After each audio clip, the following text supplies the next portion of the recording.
ഞാനുള്ളത് വാമനപുരത്താണ്.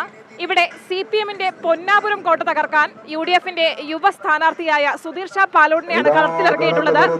അദ്ദേഹം നമ്മളോടൊപ്പമുണ്ട്. എന്താണ് വിജയപ്രതീക്ഷ?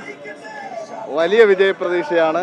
വലിയ ആവേശത്തോടു കൂടി രാഷ്ട്രീയത്തിനതീതമായി ഈ നാട്ടിലെ ജനങ്ങൾ വലിയ സ്വീകാര്യതയാണ് ഓരോ ദിവസം കഴിയുമ്പോഴും സ്ഥാനാർത്ഥി എന്ന നിലയിൽ ലഭ്യമാകുന്നത്. CPM-ന്റെ പൊന്നാപുരം കോട്ടയാണ്. പാലോട് രവി അടക്കമുള്ള മുതിർന്ന നേതാക്കളെ മാറ്റി നിർത്തി കോൺഗ്രസ് ഒരു വലിയ ചുമതലയാണ് തന്നിരിക്കുന്നത്. ആ പ്രതീക്ഷ നിലനിർത്താൻ കഴിയും? വലിയ പ്രതീക്ഷയാണ്. ഇവിടെ വലിയ പോരാട്ടമല്ല, വലിയ ചരിത്ര വിജയത്തിലേക്ക് UDF എത്തുകയാണ്. അങ്ങനെ കേരളത്തിലൊരു സർവാധിപത്യ കോട്ടകളുമില്ല, പൊളിച്ചാൽ പൊളിയാത്ത ഒരു കോട്ടയുമില്ല.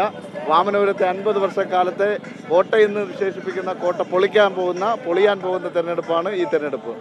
എന്തെല്ലാം പ്രശ്നങ്ങളാണ് ജനങ്ങൾ മുന്നോട്ട്? ജനങ്ങൾക്ക് കഴിഞ്ഞ 50 വർഷക്കാലത്തെ വികസനം മാറി മാറി വന്ന ഇടതുപക്ഷത്തിൻ്റെ ജനപ്രതിനിധികൾ ഈ നാടിൻ്റെ അടിസ്ഥാന സൗകര്യ പ്രശ്നങ്ങൾ ഏറ്റെടുത്തിട്ടില്ല, ഈ നാടിൻ്റെ പൊതുവായ വികസന പ്രവർത്തനം ഏറ്റെടുത്തിട്ടില്ല എന്നുള്ള വസ്തുതയാണ്. ആ യാഥാർത്ഥ്യം തിരിച്ചറിഞ്ഞിട്ടുണ്ട്. 50 വർഷക്കാലം ജനങ്ങൾ പരീക്ഷിച്ചു.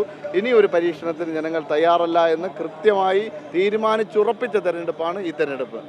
അധികാരത്തിൽ വരികയാണെങ്കിൽ ആദ്യം എന്ത് പ്രശ്നമായിരിക്കും പരിഹരിക്കാൻ? അല്ല, ഒരുപാട് പ്രശ്നങ്ങൾ ഈ നിയോജക മണ്ഡലത്തിനുണ്ട്.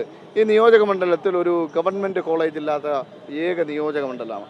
50 വർഷക്കാലം ഭരിച്ചിട്ട് ഈ നാട്ടിലെ ചെറുപ്പക്കാർക്ക് 10 പേർക്ക് തൊഴിൽ കൊടുക്കാൻ കഴിയുന്ന ഏതെങ്കിലും ഒരു സംരംഭം ഇന്ന് വരെ ഇവർക്ക് നടപ്പിലാക്കാൻ വേണ്ടി സാധിച്ചിട്ടില്ല. വളരെ സാധാരണക്കാർ താമസിക്കുന്ന ഒരു പ്രദേശമാണ്.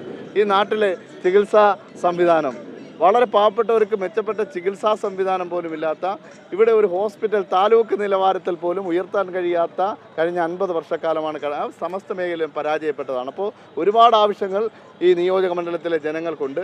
അതൊന്നൊന്നായി ഏറ്റെടുത്ത് നടപ്പിലാക്കുക എന്നുള്ളതാണ് ജനങ്ങളോട് പറയാനുള്ളത്. ഈ തെരഞ്ഞെടുപ്പ് കോൺഗ്രസിന് വളരെയധികം നിർണായകമാണ്. അപ്പോൾ ഈ കോട്ട പൊളിച്ചു കഴിഞ്ഞാൽ അതും കോൺഗ്രസിനൊരു മുതൽക്കൂട്ട് തന്നെയാണ്. അത് സാധിക്കുമെന്ന് തന്നെയാണ് കരുതുന്നത് അല്ലേ?